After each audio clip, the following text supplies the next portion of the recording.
Let's broaden out a little bit and discuss where we go from here. I'm joined by three women, one of Westminster's most independent-minded MPs, Diane Abbott, also the co-founder of the Women's Equality Party, Catherine Mayer, and as well the co-chair of the Mayor of London's Violence Against Women and Girls panel, Jayne Smith. Thank you all so much for joining us this morning. Ask you all the same question first and then we'll move on. Cressida Dick, is it time for her to go, Diane Abbott? We would hope that if she goes, that she's actually replaced with somebody better, someone that doesn't deny institutional racism exists in the police force, and someone with a much less heavy-handed approach to public order issues. Catherine? I think that her position is untenable, but the danger of just seeing her resign is that this will then become a problem about her leadership as opposed to being something systemic, as opposed to being something that is not just a failure of policing and the police culture, but also of politics. And I'm really quite worried that rather like the way the Me Too movement sort of unleashed all of these testimonies, but then kind of drew back from the kind of systemic change we needed, that we're at exactly a kind of moment where the same thing could happen. We can make progress now. People see what the problem is, but they will be very easily distracted. And in a horrible way, this churn with Cressida Dick at the top of the police, this discussion, the discussion of what happened last night, it's all very important, but it mustn't distract from the bigger issue. OK. And Joan, very, very briefly, do you think we should be asking if she should go? Do you think she should go? My personal view is that she's mishandled this right from the start, right going back to Wednesday, when I was really taken aback by the statement she put out when the Metropolitan Police announced they'd found human remains. And I think she's got the tone wrong from the start. And I agree that, you know, her going is actually not the most important thing at the moment. But I do think there's a serious question about leadership at the Metropolitan Police. OK. Diane, let's go back to you. A lot of women have been sharing their experiences this week of harassment on the street, of sexism in the workplace. You shared your experiences. You've talked about hearing a man's footsteps and crossing the road as a habit of a lifetime. Have things got better, do you think, from those days when you first got elected into Parliament back in 1987?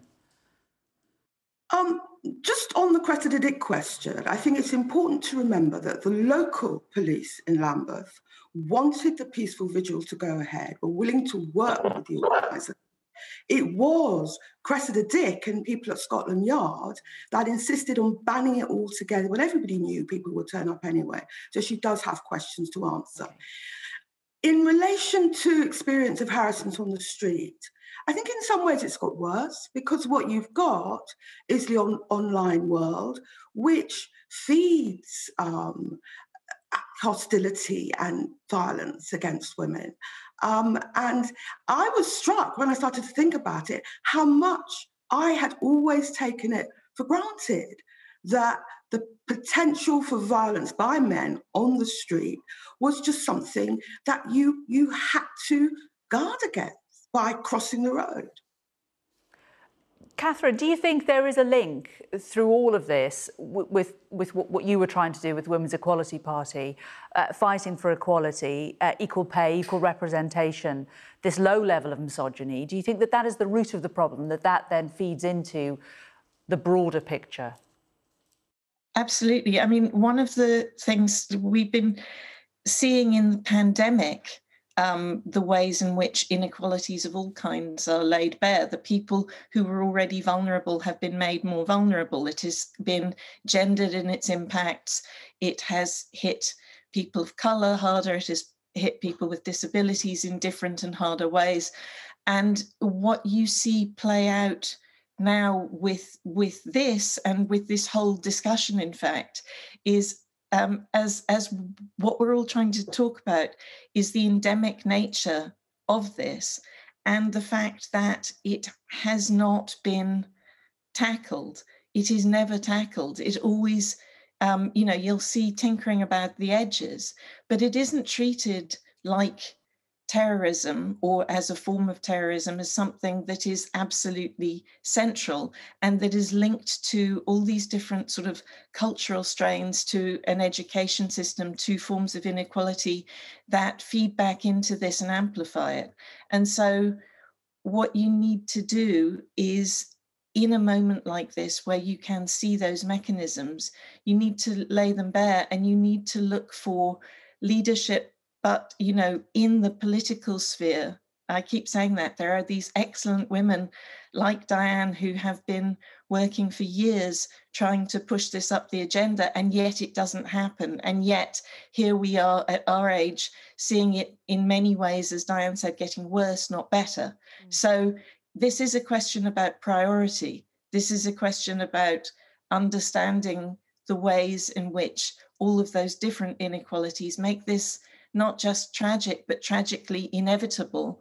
And, you know, this is preventable, but it is only preventable if it is made a national priority, if men step up to the plate, if male politicians recognize this, and if there is a wider conversation about, and not just a conversation, I mean, we have a whole load of very specific policy proposals on this, including indeed making it a national priority on the, you know, it should be identified as a national threat, violence against women. Okay, let's bring in Joan. I mean, Joan, you've talked about living in a society where some humans are worth less than others. Do you think, as Catherine alluded to, that possibly we have hit a turning point, possibly something very good could come of this very, very difficult week? Well, I very much like to think so, but at the same time, I feel a kind of disconnect between what people say on occasions like this when they're horrified by what's happened to a particular woman, which is absolutely horrendous. And I think we all feel very distressed about it. But some of these people who are expressing, shock and outrage now are the same people who will carelessly read about a rape trial in the newspaper and say, God, well, why was she on her own at night? Why did she go to that man's hotel room? So I think there's a kind of, there's always these moments where it feels as if things are going to change. But what we've actually got is a broken justice system, and that reflects the misogyny of the culture that we inhabit. So for years now, we've had so many rape reviews. I could probably paper the walls of my house with their findings. It doesn't change anything. The conviction rate keeps going down. And that is because of suspicion and disbelief towards women. That it's very easy to say, gosh, what happened to this woman was particularly awful. But actually what's happening to thousands, millions of women is awful, but we don't believe them when they tell their stories. And politicians actually, there may be a bit of, at the moment, politicians saying, yes, this is dreadful. But where are the national campaigns? Where are candidates, MPs, councillors getting up and saying, this is terrible, this is enough, this has got to stop. We have to change the culture right from the start. I mean, that's a good point, isn't it, Diane Abbott? I mean, we look at the government anyway, we're half of the country, but we're only a fifth of those who are in the cabinet, only 34% of the House of Commons, 24% of the Conservative Party. Westminster's been labelled Pestminster in the past because of issues there with sexual harassment. I mean, are we wrong to look to politicians to change this? Should we be looking somewhere else? Oh, in the end, when you want to see substantive change in a society, the political process is part of that. And to be fair, some of us as women MPs have spoken out about these things, but in the past, it hasn't necessarily been seen as news by the media. We need a change in culture. We need the media to take these things seriously, not when there is one dramatic case, but the steady reality of violence against women. But yes, at the end of the day, this needs legislation, this needs funding, and this needs political action. And Catherine, briefly, a lot of men this week have been questioning what they can do to make women feel safer. I was chatting to my husband about it, and he said, well, I always cross the road if I'm on my own in a street and there's a woman, because it's just something I was taught when I was younger. But a lot of men don't do that. Do you think that possibly we will see a change in society from men understanding now what women silently go through in their head? Well, Diane's point about the media is very important here. It's great that you're doing a whole programme on it, but it needs to be the whole media talking about this all the time and in ways that really make people understand and make men understand that this is their issue. So it isn't just about making women feel safer on the street in those small ways.